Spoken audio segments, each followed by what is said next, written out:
In this video, video 4, we will be communicating from the front end to the back end, our two files that we've been working on for the last 3 videos. We are going to take the information from the cells and then we're going to convert that into letters, and using those letters we're going to do our Vlookups and our cell references. For example, if William Arbuckle gets an excellent in assessment 1, then A is equal to this statement here. It will take that statement, it will populate that cell with it, and then it will substitute these symbols for the relevant words. For example, the hashtag or the pound sign will become his name. The little circumflex accent, yes, I have just looked that up, will become he or she, depending on what gender that child identifies with. And then tilde, again, to genderize the statement. It will then put them all together. It will capitalize the words that come. We'll substitute lowercase or uppercase depending on if it's coming after a full stop. We'll do a word count, and then we'll generate our final comment, which will then feed back to here, our final report comment, ready for the teacher to take. Some of the things have changed. You'll notice that I've got a new tab here, and this is for new students, so this is just a blanket statement. I'm going to quickly just fill those in. I've just finished populating some of these, and that should now have updated this. So what we've got is the target. Now the target at the moment is the work rate, the document ID8, for example.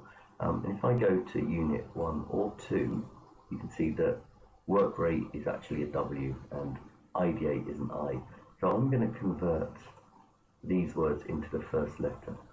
So to do that, I want to take the leftmost letter of that string. If I type in equals left and click this, string is going to be in H4, comma, and I only want one letter. Let's put 1 there. Let's just copy that all the way down and copy that and paste that in there. So now ID8 is an I, analyze is an A, and so on and so on. Okay, here I've labeled this the if conditional, and it's a nested if statement.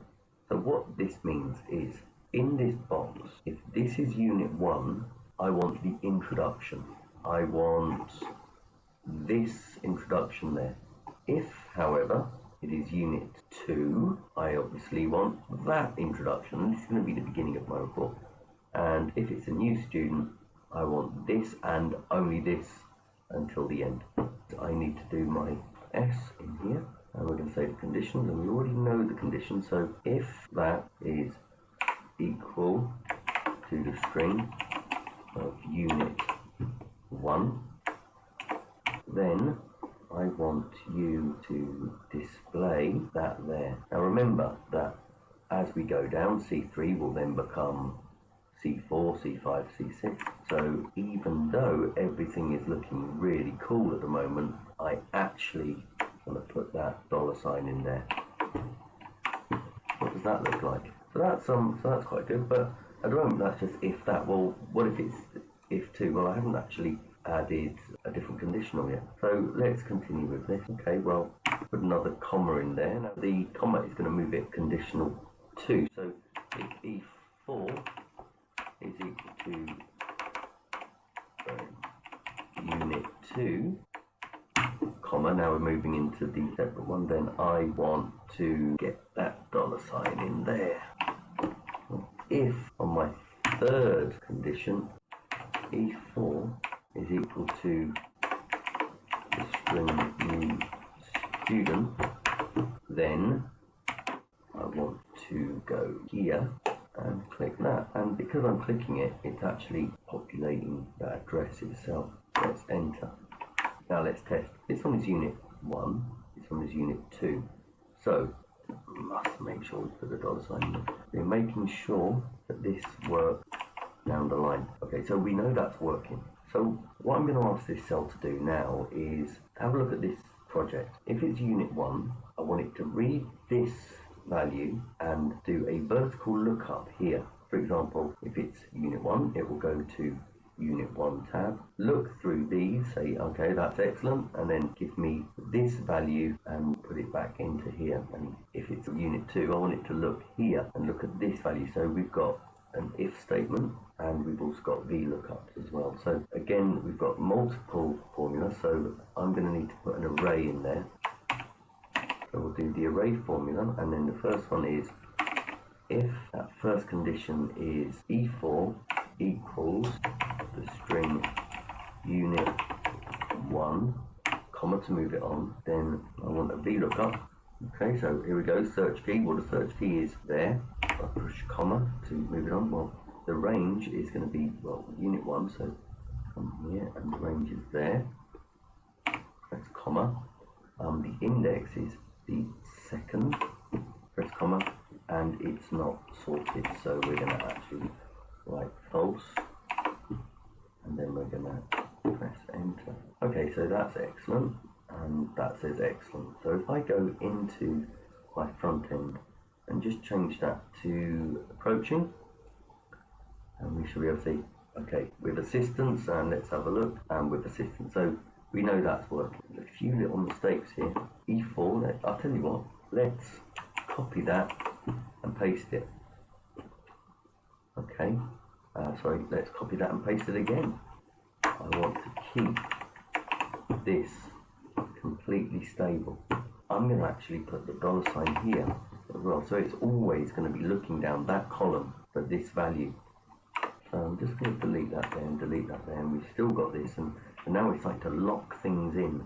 So that $is like a pin, and we're pinning that, we're not pinning the entire cell. Let's just double check to make sure we're not. See, F5, but that F is still going to be there. So we've got that Vlookup, and so we can end the brackets there. But we haven't really finished the conditional yet. So let's keep going. Well, if E4 is equal to, make that a string, comma, well, we want it to do that Vlookup again. So let's do the lookup, and we're going to be looking at that again. And so it's going to look at that value, and we need to go to this range this time. But now it's a test, so we're going to go down here, we're going to select all three, and we're going to ask for the third value. And the reason we did that is because that's a D, so D with support. And there you go, D with support. Well, what if it's a new student? So I'm going to delete that because we're only testing at the moment. So we've got our if statement, so we're doing that, do that. Well, we can close the brackets there, but we need to add another condition, condition 3. So if that is equal to new student, we want it to say nothing. So if equal, then nothing at all. That should be that one sorted out. Let's move on to this one. Now I'm going to be a bit cheeky and copy that. Make that font much smaller because it's not really important. And if it's like this, I will then go to word wrap. Okay, let's have a look. So at the moment we're reading everything wrong. So array formula, if E4 is equal to unit 1, yes, then we're going to Vlookup. We're not going to F anymore, we're going to G because we're looking here. That makes sense. Unit 1, yes, correct. But not B6 to C9 anymore because we're now looking at B12 to C15. Let's change that. B12, C15 to false. We're not sorted. Then E4, if E4 is Unit 2, well, Unit 2 only has one assessment task. So Unit 2, there's nothing there. It just goes from the test to the target. So we wanted to do the same as we wanted the new student to do, and that was absolutely nothing whatsoever. So we're just going to do this, and then we've got another conditional here. If E4 is new student, then don't do anything either. So demonstrate done standing right. So unit 2, let's see if we get a blank, and let's take that. Okay, so we have nothing there. That is correct. There's no errors.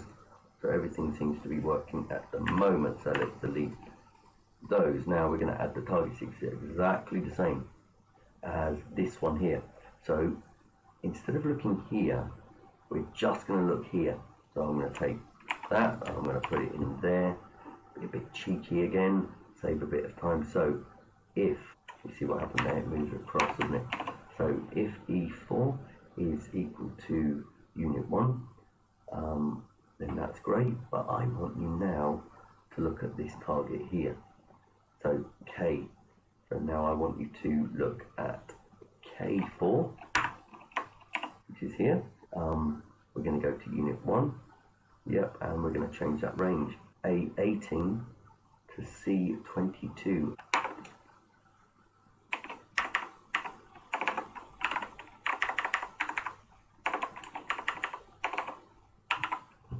And there are now 3 A, B, C.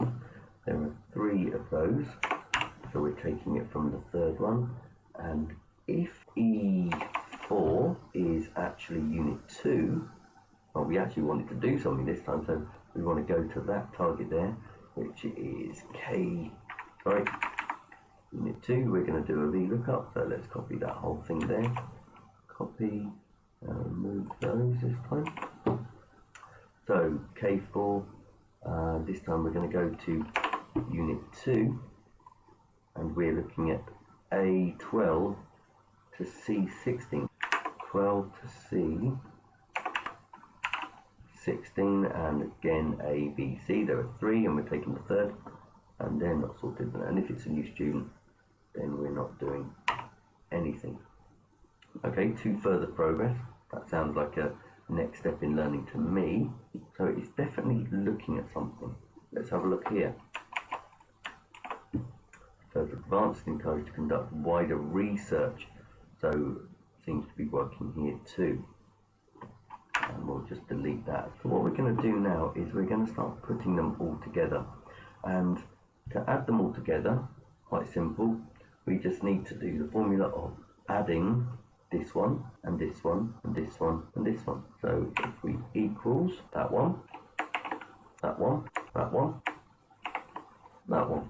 Again, let's make that much smaller. Now that should be equal to all of that. Now we've got to sort these symbols out. Okay, add the name and genderize it. So what we're going to do now is substitutions. So what we can do here equals substitute. Okay, well, what does substitute mean? Well, here we're gonna, this is the text to search, and then what we're looking for, and what we're gonna replace it with. So how many things do we actually want to do? Well, we're gonna look for the pound sign, okay? And then the pound sign is equal to the first name, so there. So let's do it very quickly. So substitute P4, okay, and what are we searching for? Well, we're gonna search for this character there. We're gonna replace it with the value of that. Let's close that and see if it works. You can see it already. So the Form 7 Unit 1 challenge introduced William to the workshop. That is he, she, and this tilde is his, her. And this all depends on specific, on the gender.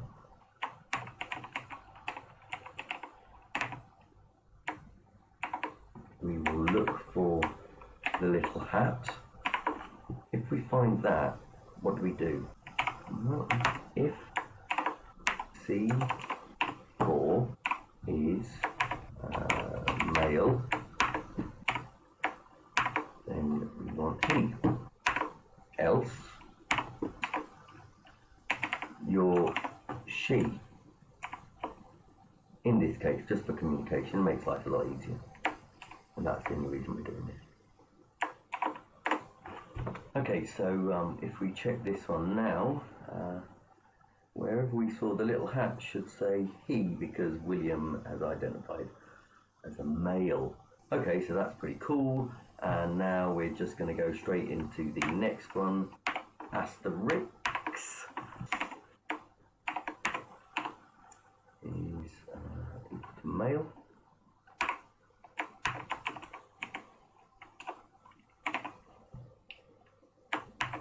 Then it is him.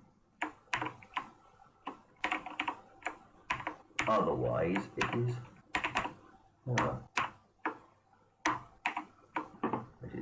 complicated now, so let's just add another substitute. How many substitutes are we going to have to do? About 4.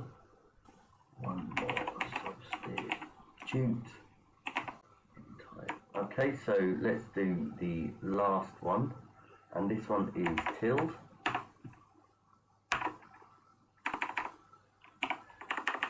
Comma, and if the value of $C4 is,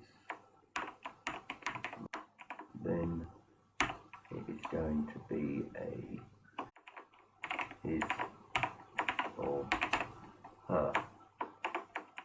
Things are correct. Okay, so substitute. So we've got 4 substitutes. Okay, P4, replace this £sign with the name, and we want this to move, so we're going to leave A4 to move all the way down. And the next one is when we see the circumflex, then if we see that, and if we see male, then it's going to be he, otherwise it's she. When we see the asterisk, if that is a male, then it's going to be a him, otherwise it's a her. And when we see the tilde, then if that is male, then it's a his, otherwise it's a her. Okay, let's just check the gender and the name in here. Okay, so as you notice, full stop and then a lowercase he. So now we're going to have to capitalize it. We've got to change he's for he's, she's for she's, him's for hims, hers for hers, his for his. That's 5 substitutions now. If we see full stop space he, lowercase, then we're going to substitute that for full stop space capital H he. Okay, so a little bit more simple, but still a lot of typing. So we are going to look here, so Q4, and I'm going to pin that. Okay, so let's do the he. We're going to look for the full stop space he, and we're going to replace that with the full stop space capital H he, and we just need to do that now for all of them.